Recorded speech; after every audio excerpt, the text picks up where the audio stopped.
இந்த வீடியோவை பார்க்குற பலரும் உங்களுக்கு வாட்ஸ்அப்லேயே இன்ஸ்டாகிராம்லேயே ஃபேஸ்புக்லேயே மெசேஜ் வந்தது அப்படின்னா அதை உடனே ரெஸ்பான்ஸ் பண்ணக்கூடிய ஆளும் இருப்பாங்க. இன்னும் சிலர் என்ன பண்ணுவாங்க, உடனே ரெஸ்பான்ஸ் பண்ண முடியலனா கூட 1 மணி நேரம் 2 மணி நேரம் அப்புறம் ஒரு நாள் 2 நாளுக்கு அப்புறம் கூட மெசேஜ் பண்ணுற ஆளுகளும் இருக்காங்க. இவங்களுக்கு மத்தியில் அல்ட்ரா ப்ளோ லெஜெண்ட்ஸ் எல்லாம் இருப்பாங்க. 1 வருஷம் கழிச்சு கூட மெசேஜ் பண்ணுற ஆள்லாம் இருப்பாங்க. ஏன்டா மாப்பிள்ள இவ்வளோ வேகமாக மெசேஜ் அனுப்பிச்சிட்டா, ரொம்ப ஃப்ரீயாக இருக்கா போலே அப்படின்னு கேட்டிங்கன்னா என்ன சொல்லுவாங்க அப்படின்னா, இல்லை மாப்பிள்ள கொஞ்சம் பிஸி, மழை கரைஞ்சி போச்சு, கடலில் தண்ணி வற்றி போச்சு அப்படின்ற மாதிரி உருட்டுகளும் சொல்லக்கூடிய ஆட்களும் இருக்காங்க.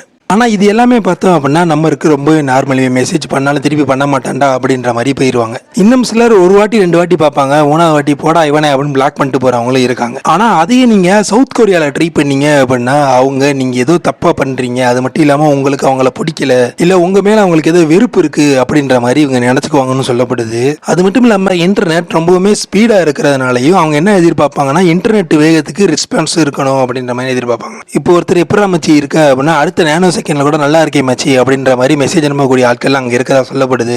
ஏன்டா ஒரு சின்ன மெசேஜ் தானப்பா, இதுல என்னப்பா பிரச்சனை வரப்போகுது அப்படின்னு கேட்டீங்கன்னா அவங்க அப்படி ஒரு சின்ன ரெஸ்பான்ஸை கூட பார்த்தோம் அப்படின்னா பெரிய ப்ராப்ளமா நினைக்கக்கூடிய ஆட்களும் இருக்காங்க. பொதுவாக இப்போ உங்க ஃப்ரெண்டு உங்ககிட்ட என்ன மாப்பிள்ள சாப்பிட்டியா அப்படின்னு மெசேஜ் அனுப்பிட்டா நீங்களும் உடனே அதுக்கு சாப்பிட்டேன் இல்லை சாப்பிடல அப்படின்னு ஏதாச்சும் எமோஜி இல்லைன்னா மெசேஜ் ஏதாச்சும் அனுப்பியிருக்கணுமா?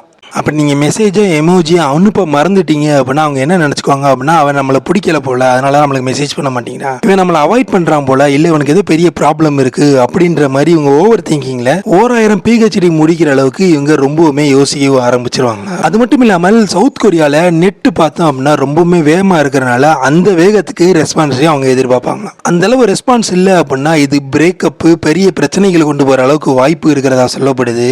அது மட்டும் இல்லாமல் சவுத் கொரியா மக்கள் என்ன சொல்கிறாங்க அப்படின்னா, ஒன்றை எனக்கு பிடிக்கலன்னு சொல்றதை விட ஒருத்தர் உங்களுக்கு அனுப்பின மெசேஜை நீங்க ரெஸ்பான்ஸ் பண்ணாம இருந்தாலே நீங்க அவங்கள பிடிக்கலன்னு சொல்றதை விட 100 மடங்கு பெரிய விஷயமா அவங்க எடுத்துக்குவாங்கன்னு சொல்லப்படுது. அது மட்டும் இல்லாமல் இது ஒரு சைபர் கிரைமாவே இவங்க நினைச்சுக்கிறாங்கன்னு சொல்லப்படுது. இதற்காக அவங்க போய் கோர்ட்லயோ போலீஸ் ஸ்டேஷன்ல போய் கேஸ் கொடுக்க போறது கிடையாது. அவங்க மனதளவுல என்ன நினைச்சுக்குவாங்களா அப்படின்னா, சரி இனிமேல் இவங்க கூட பேசக்கூடாது போல அதனால இவன் இப்படி பண்றான் அப்படின்ற மாதிரி நினைச்சுக்குவாங்களாம். நல்ல வேலை இந்த மாதிரி எதிர்பார்ப்பு எல்லாம் பார்த்தோம் அப்படின்னா சவுத் கொரியால வந்திருக்கு, நம்ம நாட்டில் வரல. இப்பெல்லாம் வந்திருந்தது அப்படின்னா பாதி நேரத்தில் பாதி பேர் சண்டை போட்டுக்கிட்டு தான் இருப்பாங்க. இன்னும் சில பேருக்குலாம் பார்த்தோம் அப்படின்னா ஃபேஸ்புக் மெசஞ்சராக இருந்தாலும் சரி, இன்ஸ்டாகிராம் மெசஞ்சராக இருந்தாலும் சரி, வாட்ஸ்அப்பாக இருந்தாலும் கூட அதில் ஒட்டடை பிடிச்சி தொங்கும் மெசேஜ் கூட வராது. ஆனால் சவுத் கொரியாவில் பார்த்தீங்க அப்படின்னா உடனே மெசேஜ் அனுப்புகிறாங்களா. உங்களுக்கு யாராச்சும் மெசேஜ் காலையே கவலைப்படுறீங்க அப்படின்னா கவலைப்படாங்க, டக்குன்னு ஃப்ளைட்டை பிடிச்சி சவுத் கொரியாவுக்கு போயிருங்க, அங்கே போய் ஒருத்தரை ஃப்ரெண்டாக பிடிச்சிக்கோங்க, அவங்களுக்கு நீங்கள் மெசேஜ் அனுப்புங்க. அப்படி நீங்கள் மெசேஜ் அனுப்புனீங்க அப்படின்னா அவங்களுக்கு உங்களுக்கு ரெஸ்பான்ஸ் பண்ணிடுவாங்க. அது மட்டும் இல்லாமல் உங்களுக்கு ஒரு ஒளிமயமான வாழ்க்கையை பார்த்தீங்க அப்படின்னா சவுத் கொரியாவில் வாழ்ந்துகிட்டு இருக்கு மெசேஜ் அனுப்புகிறவங்களுக்கு.